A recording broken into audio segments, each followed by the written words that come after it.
Good morning, everyone. Welcome to Unity Radiant Light. It's Sunday, March 5th, 10:30 a.m. on the East Coast. And welcome to our continuation of the series for Richard Rohr's book, Jesus' Alternative Plan, about the Sermon on the Mount. And today we're going to talk about table fellowship. What's dinner got to do with it? I'm Reverend Cherie Ruffo, and I'm here to give the lesson today. So Jesus, so we've been talking about Jesus' alternative plan for a while. We've talked about what the social order was about. To understand the Sermon on the Mount, we've looked at a lot of what was happening in the society at that time. What was happening well, they were under the control of the Roman Empire, so what was happening there? What was happening in the local control with Pharaoh, and then there was also the church, the temple hierarchy. It was mostly Jewish population. So there was a lot of social order, a lot of hierarchy going on. And then there was the lower classes who were looked at in most times they were impure. They were not seen in society as being meaningful to society, and were looked down upon and taxed very heavily. So as we continue this today, we're going to talk about what Jesus' ministry looked like. And if the type of ministry it's called is table fellowship. What's dinner got to do with it? Well, for all my Unity friends, we do like food, especially in our services. And when we meet up, we like to break bread together and share a good meal.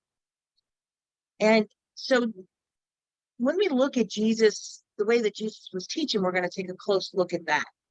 And his teachings, though, were for twofold. Sometimes he would go and he would meet with the Pharisees, and he would be so that would be the top of society, with people that, they were the rule makers, the governors.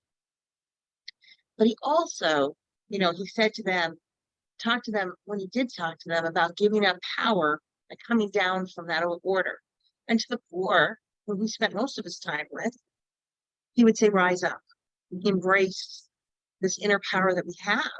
So there were two very distinct messages that were coming for Jesus' teachings. So he had the gospel to the oppressors, and he also had the gospel for the oppressed, which makes it a really interesting ministry. The reaction in most of society, the middle class on up, was really these were people who were considered good. They were church-going people. They followed the law of the Torah, and it was very important to them. And they were outraged by what Jesus was teaching. That because as he practiced the type of ministry he did, he broke a lot of what they saw as law and rules in this. And we're gonna explore those a little bit. One thing I want to remind you about when we're looking at, because we are going to look at some scriptures and as they apply to where we get the information for Jesus' teachings. And we are looking at the synoptic gospels, and that is, there's 4 gospels. The synoptic are Matthew, Mark, and Luke. Those are the 3. And I'll be looking at some of those scriptures today. So Jesus didn't want his community to have a social ethic. He wanted his ministry, his people he taught, and his community to become a social ethic. So it wasn't about, he didn't want to just preach at them to accept these laws. He wanted them to be the change that we talk about today. And this is where the problem started, because the meaning was missed. The social ethic, the followers were following back in Jesus' time, eventually became the establishment. So then there was a lot of things that had to be changed with this ethic. And we're going to look at that too, even to table ministry and food. There was, what that became, what did that morph into? But if we go back to the beginning of Jesus' ministry and we start pulling back the layers, remember, everything that Jesus was teaching was new. It was a front to the religious groups of the time. But the main takeaway, that if you remember one thing from this talk today, is that Jesus had a presence with others at the table. And that's a very different concept that we're going to take apart and look at and really delve deeply in, because it's something that's also becoming appearing today, and it's very important to people who are in religious groups or interested in studying spirituality. So it happens so frequently in Jesus' ministry that it's now seen as Jesus' message, that what he brought to the table. And the fact that he sat at the table, it didn't matter who was at the table to him. So the historical Jesus, the historical scriptures, the scholar John Dominic Crossan writes this of Jesus. He tells the ministries not to carry a bag because they do not beg for alms or food or clothing or anything else, and they do not carry bread. They share a miracle and a kingdom, and they receive in return a table and a house. So Jesus was saying, yes, go out to people's, go out. Don't take anything with you to support yourself, because you will be supported because of what you're teaching. And it was true, they didn't carry anything with them. So this was the heart of the original Jesus movement. Most people believed that the longest journey in primary work was the long distances traveled to get to established churches and routes to build a big church, which we see today too, still is up until recently. The concept was to build a church and they will come and put as many butts in the seat as possible because they're going to come. And that was our premise, but that's not what this table fellowship was about. The true journey in those days was to step across the threshold of a peasant's home. And he goes on to say, a shared home and common meal were and are table fellowship. Food is commonly one of the principal ways in which differences among social groups are marked. So instead of walking into a big church or remember, so think about it, back in those days, if you were part of a Jewish community, and if you needed a cure or you had a sin, you went to that temple and you paid for the purity of the sins or the cleansing of your body. And all of a sudden, Jesus flipped that. And he brought the people, he went into their homes so that this could happen. So just imagine for a moment at the shock of the time, the people, it was a completely different way of doing things. We know in society there's a tremendous symbolism connected to food. That which we eat or we don't eat means something, especially in those days. When Jesus walked into someone's home and shared a meal with them, everything he was saying is that they were accepted, they were equal, and there was this breaking of bread, the sharing. Because when you go into somebody's home, that's more intimate. So when you're invited to somebody's house for dinner today, think about, you're going and you're sharing. I mean, you may bring something to share too. So food exchanges are this symbol of human interaction, what was really happening. Eating, when we eat, and a lot of times with food, we associate certain feelings. I've never met, a piece of chocolate that I don't love, right? There's something about that's very comforting. It brings back memories. Or you smell something. Maybe you grew up in a household where your mom or dad cooked a favorite stew or favorite pie, and you walk into somebody's home and you smell that. You're going to have those memories and those feelings. So there's a lot of feelings associated with this. So whom you eat with defines whom you don't eat with. So back in those days, there's certain people in the law. We go back to Leviticus again and we start looking at what some of the laws were. There's certain people you should never break bread with. And certainly that's not going to be somebody who was unclean or a leper or somebody who was homeless. We still see some of that today too in our own society. I mean, what we're talking about here relates back, and we're going to bring it full circle back to where we are today. So in Matthew, sorry, I jumped ahead too soon. In Matthew, it says that Jesus has no bag for the journey or extra shirt or sandals or staff, for the work is his keep. So when we look at Richard Rohr, he's a Dominican monk. He's a Franciscan monk, I'm sorry. And St. Francis took this very literally. When he came along in the 13th century, he was from the wealthy classes, and he was looking at all the people who were kind of left behind, all the people that really needed prayers, that really needed to learn about faith because they were having, such a hard time, and that most of them didn't have access to it. So the very early Franciscans, St. Francis, he left his family, as most of us know the story, he left his family. He went out and he built a church by hand. And people came and they helped him. And the Franciscan monks that came along, they went out into the world of the poor, entering into it on the poor people's terms. So can you imagine if we had taken Jesus' commands at the time to all the missionaries over the centuries, if we'd gone back to that, what would it look like? We wouldn't have seen so many wars. We wouldn't have seen conquests of lands as much, because that wasn't what Jesus taught. He was the Prince of Peace. He was about compassion and really making sure that everybody was taken care of.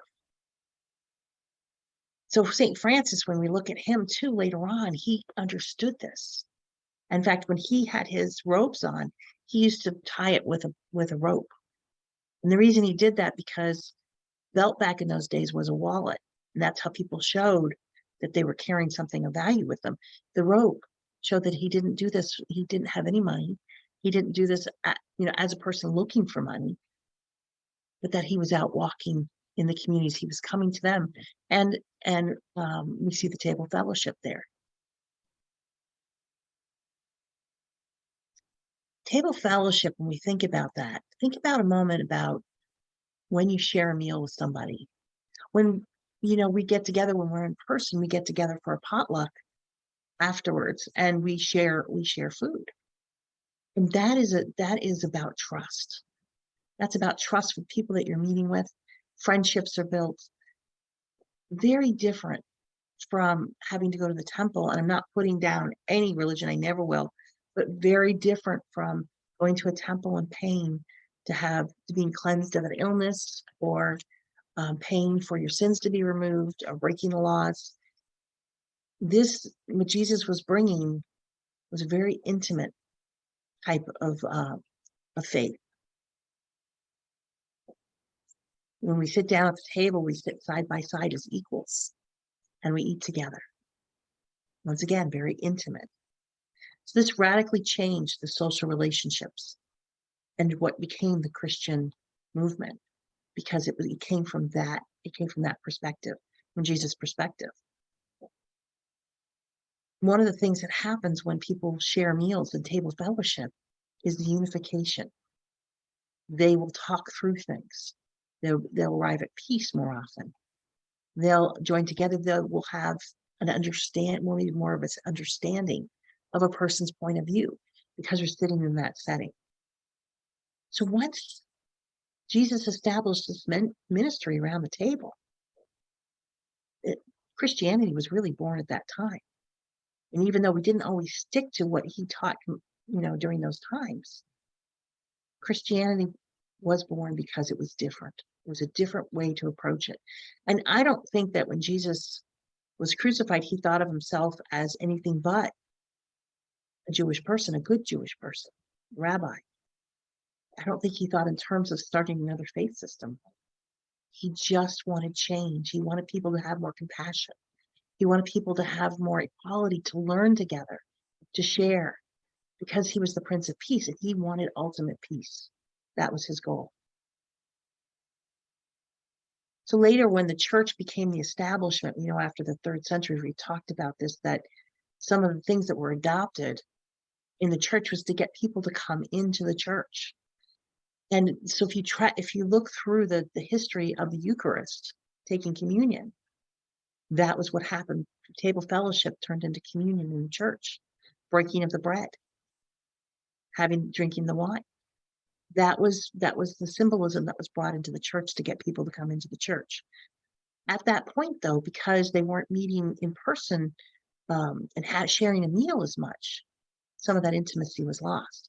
And we have systems and that were built, and in many instances, when the churches got really big, and we see even with some of the mega churches today, that you can lose that sense of being together, being small, being heard in a smaller community. And then, unfortunately, what happened over the years and the centuries is that bread that you were supposed to bring, everybody was supposed to come to the table to share. became a symbol of whether you were worthy or not. Because if you had sins, you can't receive communion. And I know even when I became divorced and I got remarried, there's certain churches that I'm considered not clean, and I can't receive communion in because I'm not worthy of that.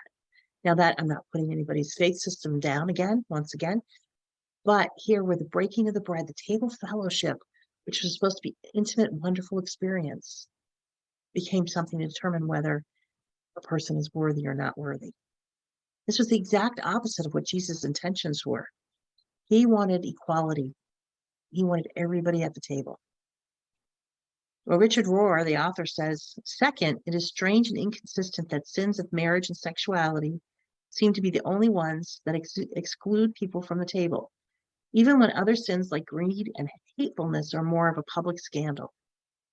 So Richard Rohr, he's identifying the fact that, yes, because the laws of the church are broken, people cannot receive communion, but we're not looking deeper. We're not looking below the layers and getting into compassion, getting into right living, actually living what Jesus was teaching.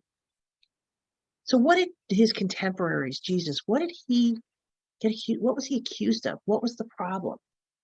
One side he's accused of eating with tax collectors and sinner. And other side in Luke said that he ate too much. Another side in Mark, he said ate with both sides. He ate with lepers. That was a big problem. In Luke, he talked about he received a woman with a bad reputation at a men's dinner. And he invited himself over to a sinner's house to talk. He didn't please anybody, it seems, because he was always breaking the rules and expanding the table. We talked last week about Jesus would be considered a feminist because he saw women as equal. He wrote the letters to women. So by what, I grew up with him in reading the Bible and everything, it was always like, wow, okay, this is what he taught, and these are great. But this takes it to a whole new level because we understand every single thing Jesus did was blow up what was considered the establishment at the time. And that's what people had trouble with. And what's so interesting too, and when I was in seminary studying the different gospels, is that there's also different audiences for the gospels. So Matthew's audience is the middle class, and he is talking to them. He doesn't want to alienate them. So instead of saying, how blessed you are to be poor, because Jesus was saying the people that were poor were blessed, were already blessed in spirit. He says, blessed are the poor in spirit. So he changed it around. Luke, on the other hand, he talks to the poor. He talks to the poor classes, the people that weren't accepted, and to teach them this new theology. And it's not something that the middle class is going to go for. So when you're looking in the Gospels, have fun with it. Maybe compare some of the Sermon on the Mount with each other and just get a feel. What did that gospel feel like to you? Jesus took on several issues in this scripture. First of all, the poor and others, Jesus made the state of eating with them and upsetting the establishment. And then also going to eat with the Pharisees to eat. Then he would go to the Pharisees to eat, and then the poor would be upset. Everybody was looking at, what Jesus was doing and trying to interpret it and trying to, if they didn't agree with a lot of things he was shaking up, trying to make that difference. And he said one Sabbath when Jesus went to eat in the house of a prominent Pharisee, he was being carefully watched. And when you look at that from Luke, we know he was talking to the poor. So he was being carefully watched, not just by the Pharisees. He was being carefully watched by the poor, the people that he shared a meal with. They were like, wait, what is he doing? Why is he going there? Why would he do that? So he was constantly being watched and taken to task in many cases about, when he did this. And when the law got in the way of human compassion, Jesus would disregard it. So he had a chance to talk to the Pharisees at a meal to help them see a new way of living, to help them, to try to show them what compassion was. And he took it. So Jesus was from every angle and from every audience, he understood who he was talking to at all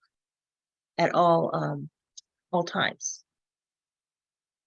And with Luke in 14:5, he says, and answered them, saying, which of you shall have an ass or an ox fallen into a pit, and will not straightway pull him up out on the Sabbath day? So what happened when he went to eat with the Pharisees? Well, when he was leaving leaving the home, he encountered a man who had what they call dropsy, then maybe epilepsy today, and who came up to him and looked to him to be healed. Well, the Pharisees watched him really closely because it was the Sabbath, and you're not supposed to work on the Sabbath. And they were trying to see what he was going to do with that. Well, his answer was, well, which of you have an ass or an ox fallen into a pit? Will not straightway pull him out on the Sabbath day. He also, there were times when he wasn't supposed to eat, and he ate, and he would answer to that. So when Jesus' perspective, when the law got in the way of human compassion, he just disregarded it. He said the law is not an end in itself; it's a means to an end. So these laws were made for humanity. Humanity was not made for the law. So he was saying, be careful in how we react with the laws, because look what the decisions being made over. Why were you making that decision? Was it because it's the law and I'm going to leave that person drowning in that lake until tomorrow? I can do it because it's no longer the Sabbath. He was questioning those things that people had for centuries, had been following. So this teaching that he taught undercut most of religions since the beginning of time. He didn't just disregard what was happening those days. He was going back to Leviticus. He was looking at Deuteronomy, the laws that were in there in the Old Testament that were a couple thousand years old. And he was starting to pull them apart. So religion tends to idealize the laws set up by social orders. So when Jesus broke away from this, he became very radical to the establishment. He wasn't even trying to create a new church. He was simply trying to reform his religion. And he probably, like I said, considered himself a good Jewish person. He didn't do this so we could have Christianity. He did this so people could become better people. Jesus wasn't interested in what something's called. He was interested in what we were doing. What were we doing? How was our consciousness? The kingdom of heaven is within. What's our consciousness like? Why are we making the decisions? And his belief was, one who has tasted God's infinite love, he has a vision defied society's boundaries. Because it was about love. It was infinite love, divine love. And that's what mattered. It wasn't about a rule around something. So this concept of table fellowship is the reason Christianity has had and has power to be a universal religion. Because Jesus, his teachings, when we go back to it, it was about inclusivity, not exclusivity. Anybody could come to that table. He didn't care if you were Jewish. He didn't care if you were Samaritan, had another belief system. He didn't care. Because this was a universal love. A love so big that every person is made from it and every person is worthy to receive it. And that's what God Jesus killed. So when we go look back to that and we look at our own society today, how are we doing with universal love? Jesus was up against the laws of the day back then. Historians say that the laws were never more carefully observed than they were in Jesus' time. So what he was teaching was very radical.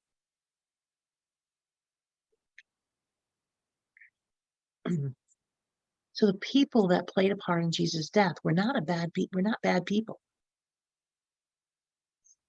Because what killed Jesus was good people following the conventional wisdom and the laws of the day. These were not bad people. At the end, when Jesus said, Father, forgive them, if they know not what they do. We think about that. Those who rejected Jesus in those days were doing all the right things for the church. And Richard Rohr says about it, if you forget the rest of what we study, please remember this. Religion is all the things you normally go through to meet God.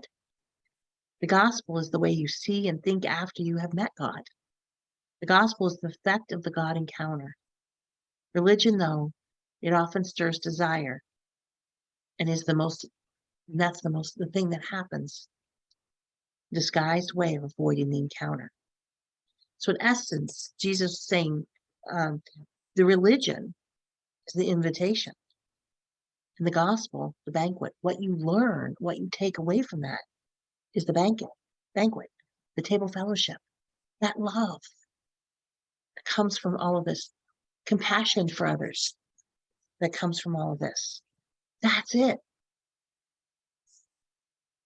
And in Luke 14, 10 and 11, it says, but when you are invited, go and recline at the last place, so that when the one who has invited you comes, he may say to you, friend, move up higher. Then you will have the honor in the sight of all who are at the table with you. For everyone who exalts himself will be humbled, and he who humbles himself will be exalted. So there was something that he was teaching here. He was saying, don't go in to be the big person, the person, especially, where that's saying all the laws. That's missed the point. That, okay, accepted the invitation, but missed the gospel, the teachings. Because Jesus was saying, but when you give a banquet, invite the poor, the crippled, the lame, the blind. That's where the gifts are. To be inclusive, not exclusive.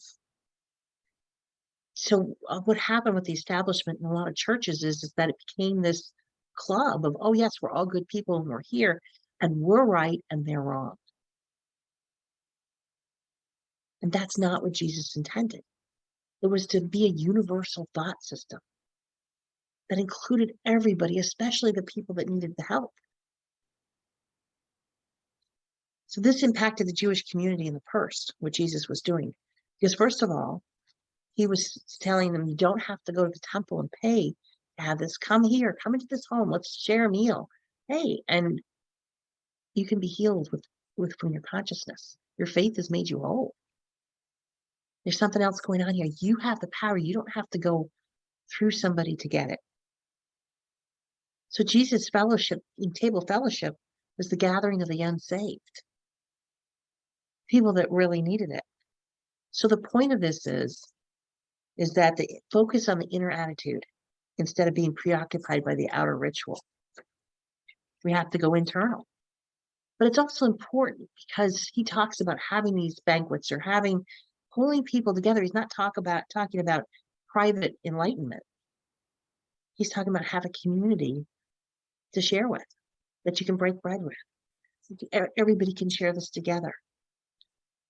So Jesus went to the mountain to pray, which meant he went up in consciousness and he spent time by himself praying, but he also used table fellowship to teach, to enjoy having a community, to be a part of a community. So how does this relate to trends today? Well, we see a lot of changes that are happening in these trends today. In the last couple decades, and even before the pandemic, we could see that the churches, some of the larger churches, people were starting to sell them because they were having smaller congregations. And where we see the big trends heading now, and Unity is working on a concept called spirit groups, because they recognize that even the big mega churches are saying, let's have spirit groups. Let's bring lots of little groups of people together to go back to the table fellowship, to where you're gathering in homes or places, wherever you groups decide to gather, and to share these ideas. What happened over the centuries is that we became minister or priest or rabbi centric in religions, which meant that everything was built at the center, whether it was a temple or a church or a cathedral, whatever it was there, and it was about supporting that and supporting that priest or minister, or that the laws to support that needed to happen.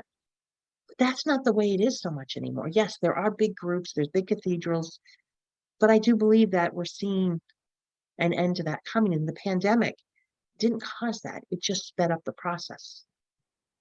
So Unity has been working for the last 10 years, last decade, on something called spirit groups, because a lot of the ministries are really small. and they can come together as spirit groups. And in these spirit groups now, they have groups that have leaders. They'll come in. They don't have to be a unity minister. They may be attached to a ministry somewhere. We're starting to see things now where ministers are on record. There's a lot of things, a lot of exploration going on. Now that some churches are primarily online, we may see them joining with other online groups where they can share a minister or share ministers. One of the things the pandemic did was bring out a lot of the ministers and rabbis and priests retired. A lot of people retired. So where do we go from there? We become mission centric. And that's what Jesus was. So we're bringing it full circle. So when Jesus made his decision to have table fellowship, and it came to pass that as Jesus sat, meat in a house, many publicans and sinners sat also with Jesus and his disciples. There are many, and they followed him. And this is what we're finding in the smaller groups. Jesus said, I desire mercy, not sacrifice, for I have come to call not the righteous, but sinners. Not that Jesus was saying they were sinners. It was what was identified during that day. So today, and even when Charles and Myrtle Fillmore, the co-founders of Unity, were looking to build this community, they did it with this. Charles said at the time, every center or study class should be considered as a normal training school for the purpose of developing co-workers. Not only those who are capable of assisting with the teaching work of a center, but also those who are capable of taking a vital part in the healing ministry of a center. The greater the number of individuals who become active in carrying on the work of a center or study class, the stronger the center is sure to become. This is table fellowship, my friends. Unity was founded on that very principle. Yes, some of the groups have large ministries. We've seen some of the ministries get smaller. What we're seeing is the rise of the spirit groups, the groups of 25 or less. Those are where we're seeing they're popping up. It's not minister-centric, it's mission-centric, for compassion, for peace. Those are the words, the things that people are seeking to study together. It's about love at the end of the day, and love for each other, and love in this oneness, this soup that we call love. That's what it's about. And yeah, I do believe that we're going to see this grow. I'm not sure where it's going to end up. Kind of excited because I'm curious to see where it does. Because if it's for enlightenment, it's for more people, it's for universal teachings, doesn't that universal groups can come together and create a peaceful society and a society of love? That's a really good thing. Because I know today there's a lot of loneliness in the world, but people are looking to share time together. There's also a lot of Zoom fatigue. I get Zoom butt many, many days that I have a lot of meetings. And there's a yearning to get out and connect with more people. But there's still, because we're coming out of a pandemic, there's still a nervousness to be in a crowd. Introverts that like having church online, introverts that prefer to be at home. Then we have our extroverts that want to sing together, meet together. They're being forced to meet differently. But I think that this is not a problem. This is an opportunity. Unity Radiant Light, we're looking at these opportunities to say, who and what are we? We can be many things. And we can still grow, and we can share time together. And we are now a group that's multi-state. We're not just in one area because we do have Zoom services online.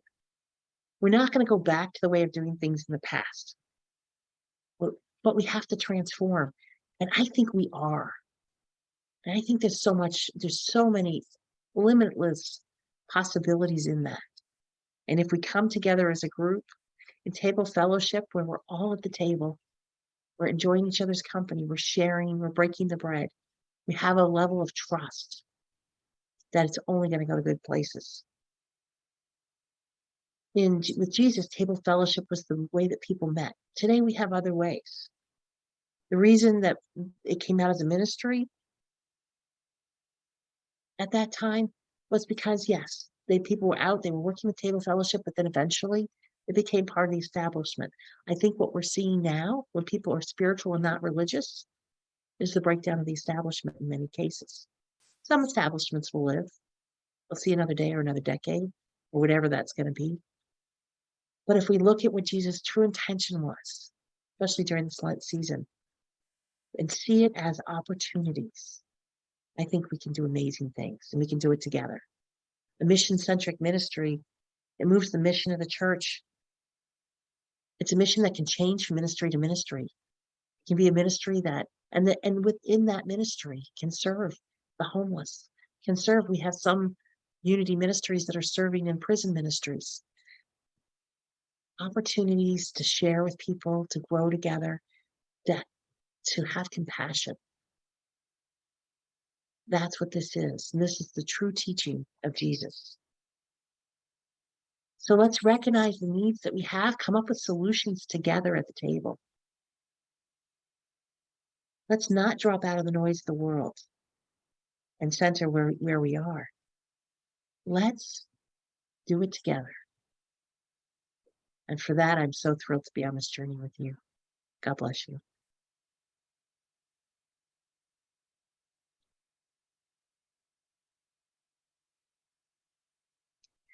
As we move into this time of meditation, let's just drop out of this, the noise of the world. If there's anything around you, just let it be in the distance. Center where we are right now, where we are in the present. This is the now, the present moment. And as we move into this, let's affirm together a meditation affirmation. I am open and receptive to the spirit of truth, healing in me what needs to be healed, and revealing to me what needs to be revealed. If you're comfortable, close your outer eyes, whatever's most comfortable for you, dropping into the now, the present, connecting your awareness with your inner power. There's always a connection. Feel that connection.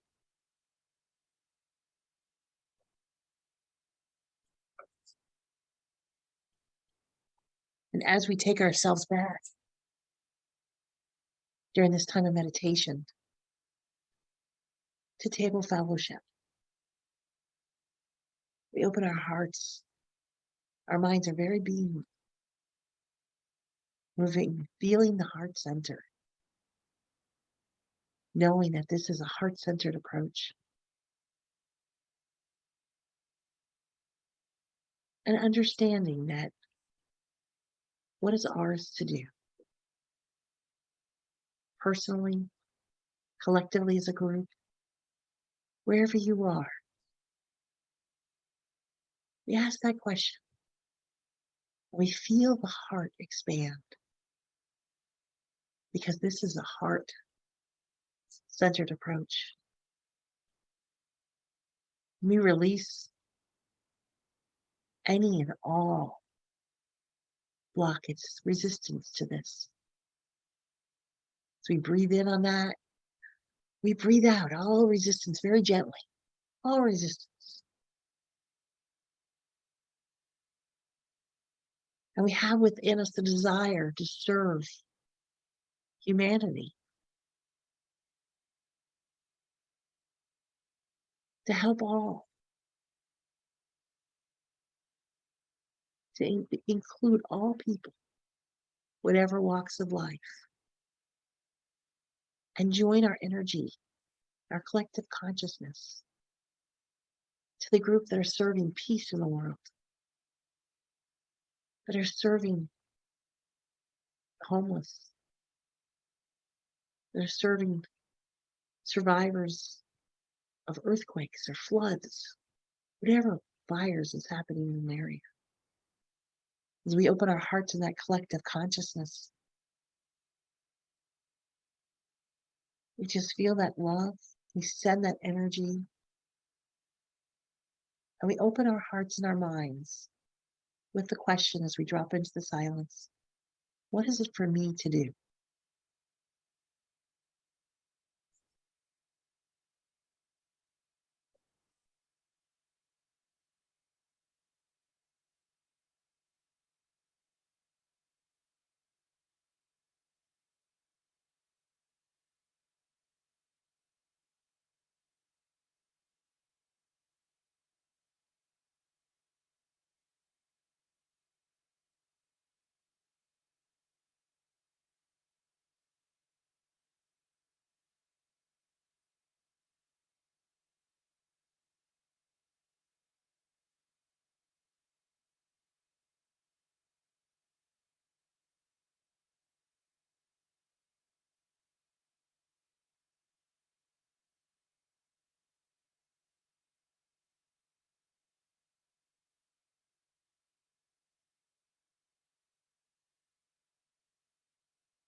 We come in as our consciousness returns a little bit, we feel, and what is that realization? Is what thoughts are coming to you?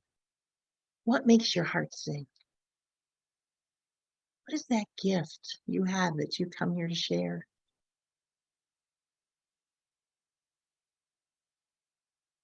Each of us has that gift. Each of us has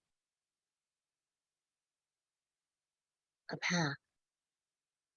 And all paths are going to the same place, the path of light. What is it that's yours to do? That's where the gift is.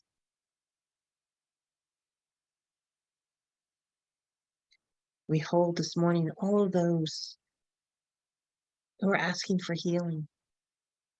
We hold them in our mind's eye and we see them as they truly are, perfect and whole, complete. Every cell working in perfect and divine order. For people that are experiencing issues with prosperity, we hold them and see them as they are, prosperous in every area of their lives, never wanting for anything. And for people that are sad or not feeling peaceful, we send, we hold inner joy and peace for them. And we recognize each other as we sit at this table together.